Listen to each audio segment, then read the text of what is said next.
To my mind, there are two main reasons to use a cycling GPS computer.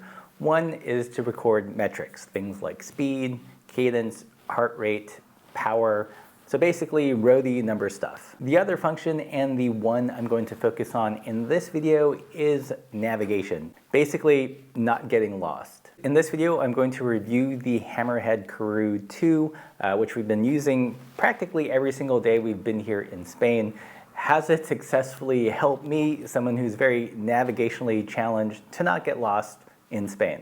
But first, a little context. My previous cycling computers were a Wahoo Element Bolt version 1, which excelled in the metrics gathering, but not so much in navigation, and the Garmin Edge Touring, which kind of just failed at everything. It was a crippled metrics gathering device, and its touring features kind of just sucked. Full disclosure, HAMMERHEAD did send the Karoo 2 to the channel to review. It arrived about 3 days before we left for Spain. So this is kind of a jumping all into the deep side of the pool, rather quickly kind of review. But I'm not going to go into every single technical spec. Watch a video by DC Rainmaker. I'm going to talk more about the navigational aspects of it.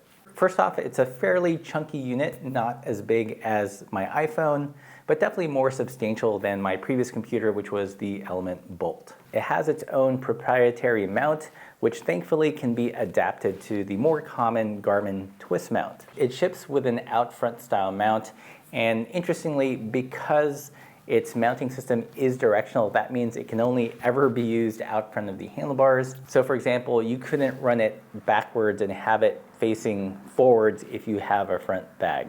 But like I said, it does include a Garmin mount adapter. For probably the entirety of the time I've been using it while we were in Spain, I just use a cheap kind of plastic handlebar adapter. So let's talk about how you get actual routes on this thing. Like with everything in this day and age, you have to start an account. So what that means is you have to set up a HAMMERHEAD dashboard account. The way I've been typically using this is I'll create routes on Ride with GPS, and you take the route URL, then you go into the HAMMERHEAD dashboard, and they have a nifty import feature where you can just copy paste a route from sites like Strava or Ride with GPS or Komoot, and then it ingests it into the system. In the HAMMERHEAD dashboard, you can create various collections, which is really handy, especially if you have lots of routes. I have a collection on all the Girona routes I found, all the routes that I'm using to film with. Another way to highlight specific routes is just to use the favorite flags, which I think is probably the easiest way. So you've got your routes in the cloud. To get it on the actual device, you have to connect it to Wi-Fi and get it set up with your account information, and then it just auto syncs from that point on. It's a little bit roundabout, but it works okay if, let's say, you're riding from home or a hotel where you've got consistent Wi-Fi connection. If you're out on the actual road, the way you would accomplish this would be to use a SIM card with the device, which I didn't do. A really kind of hacky solution is, for example, I would create or find a route on Ride with GPS, open up the HAMMERHEAD dashboard like you would do on desktop, paste the URL, get it in the cloud, and then you would have to turn your phone into a personal hotspot, connect this to your phone via that hotspot connection, and it'll sync. It is a very roundabout way. It would have been better if there was some means to just do it via NFC, like some kind of Bluetooth connection, but it is what it is. In terms of actually navigating with the device, I found the screen to be fairly big and bright and easy to see, even though when I put it on its kind of lower brightness settings. On the map, you're going to have lots of different colored lines. There's a yellow line with directional arrows that shows you the route that you've loaded. There may or may not be blue lines indicating a climb, and the dreaded red line, which shows you a reroute. We'll get into that a little bit more later. Like a phone, you can use gestures to move around the map. One thing to note is there are two kind of map states.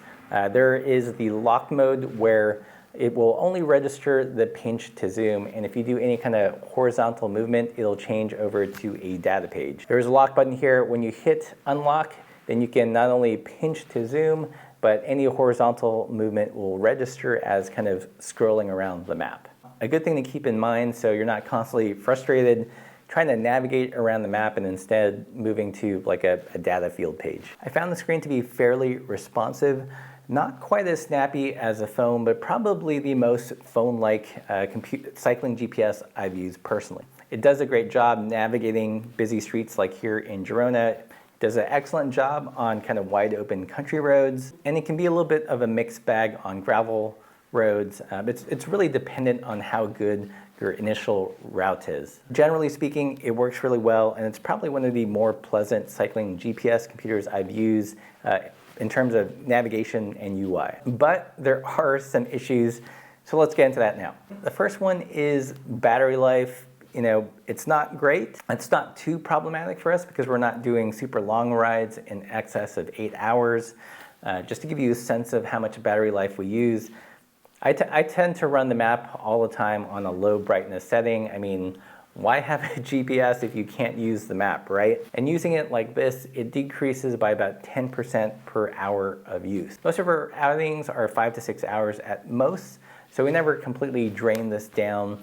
But if you are like a super endurance athlete and you're doing 12-hour rides, then this is clearly problematic. You can extend battery life by just using a data screen, but again, I use it mostly for navigation, so that's why it decreases so quickly. Speaking of data screens, this dovetails into kind of the second issue I had with this, and it's that you're limited to only one map screen, but you can have an unlimited number of kind of numeric data. If you're a metrics nerd, this is great, but if you use it primarily as a navigation device, I sort of wish you could have multiple map screens.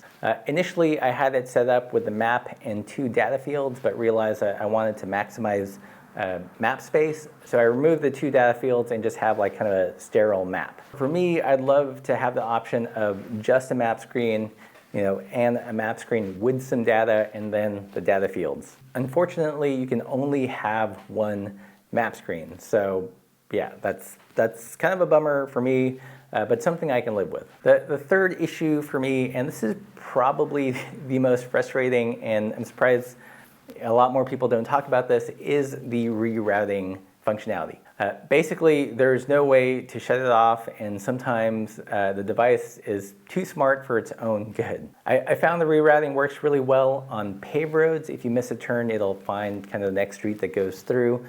But on gravel roads or where there are roads or where there's lots of trail intersections, it just gets confused and wants to put me down a hiking trail. A good example is riding gravel here in Girona in the Gavaras, where there's lots of hiking trails and just random dirt roads. It'll just go crazy and try to reroute on the fly. I've also found it's really sensitive, like it doesn't take a whole lot for it to want to reroute. If you're, let's say, riding on a wide gravel road and you happen to be on the left side of the road, that's enough to trigger a reroute. At any given time, there can be a yellow line indicating the route you're trying to follow, blue line showing a climb, and then some crazy red line where it thinks it wants you to go. The frustrating thing is that there's literally no way to shut off rerouting. At least with the Wahoo and the Garmin, you can accept the reroute or temporarily stop navigation. But with the Query 2, it is always on, and it's letting you know that it wants to reroute you. In the best case scenario, what I want is the ability to just show the mapped route without rerouting. So let's say I wanted to go on a coffee stop that's off route. I can do that stop without the computer telling me every 3 seconds to get back on a different route. But as it stands, there's no way to do that. Nothing is perfect, I get that. I can live within the boundaries of the battery life. I can live with a single map screen, but the constant rerouting is, I think, problematic. It can be maddening at times and has led me to stop multiple times on a ride trying to figure out where I actually want to go.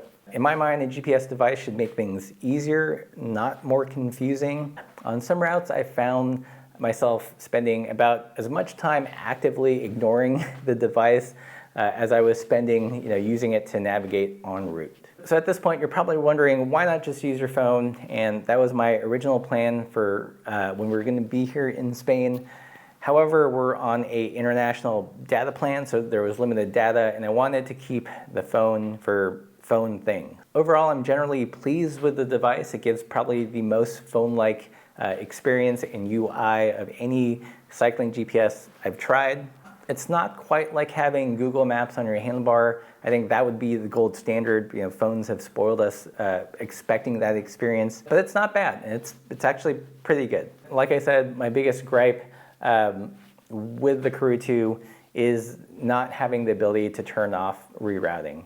I can go to the control menu and unload the route, but then that just leaves me with an empty map. What I want is to see the route that I've mapped out, but not to have someone constantly tapping on my shoulder telling me what to do. So, are there any Hammerhead users out there? Let me know what you guys think of the Karoo 2. Am I making a mountain out of a molehill with the whole rerouting thing, or do you guys find that problematic as well? If you enjoyed this content, please consider supporting the channel by joining us on Patreon.